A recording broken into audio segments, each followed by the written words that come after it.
Hi, my name is Matt Tucker. I'm here to apply for the principal position at Carpe Diem Meridian. I look forward to answering the questions you've prepared for me.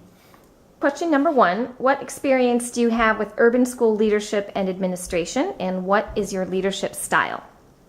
I've just been working locally with an urban school called the Providence Cristo Rey High School downtown in Indianapolis. We've been working, I've been on their academic board, and we've been working trying to meet their goals of pass rates on the Algebra ECA exam. I've been working on that board for about 6 years.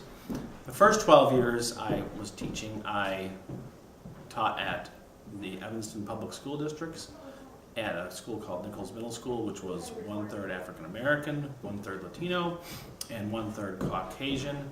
This was an ESL middle school of about 700 students that had quite a diverse population. It was a Title I school, and so the first half of my career I was in an urban middle school setting.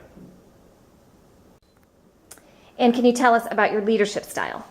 I would say my leadership style is one of consistency, transparency, and compassion.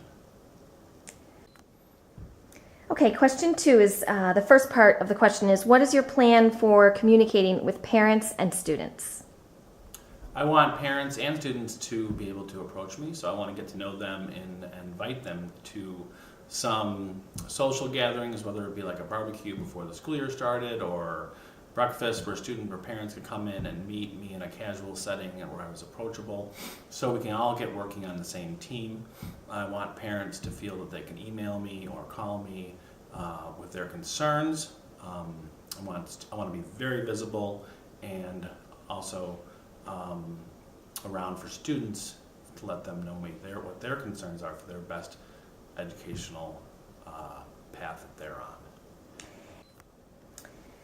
The second part of the question, how will you ensure their involvement with the school is a positive experience? I want to make sure students feel that their learning is important, that they're getting invested in their learning, and that their curiosities about the things that they want to learn are something that are valued by the teachers and the staff. So I want their experience to feel that their learning is driving the school and pushing them towards their best educational experience.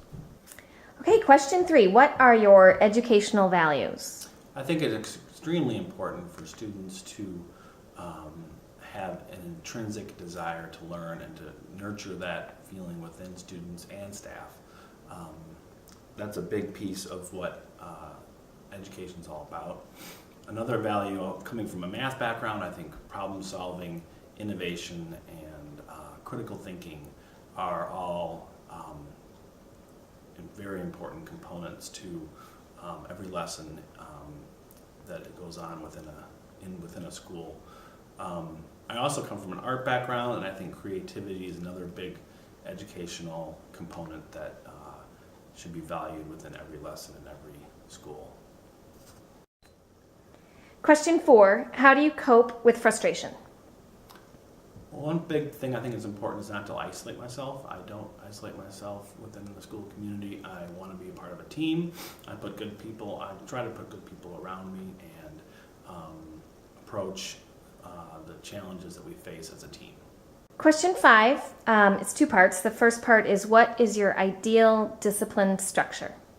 An ideal discipline structure would be a structure that is consistent and where the expectations to all the students and the staff are clear, and the discipline structure would help support students and staff to create the best learning environment possible.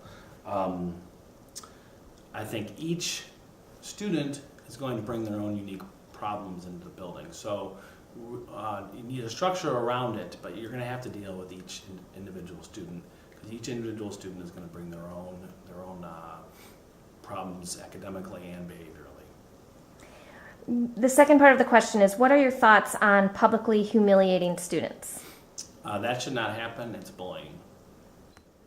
Question 6, what are your plans to help Carpe Diem reach its full potential? I look forward to meeting with the community at Carpe Diem, the staff, the parents, and help put together a plan that will strive to reach the goals that the community wants to go to. I think the school has had a great start, and I'm excited to be part of taking the school to the next level of what their educational goals are.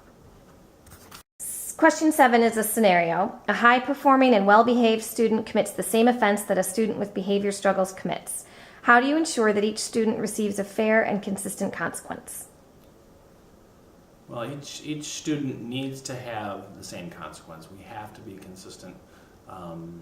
In any community, everybody's talking to each other. The teachers are talking to each other. The students are talking to each other.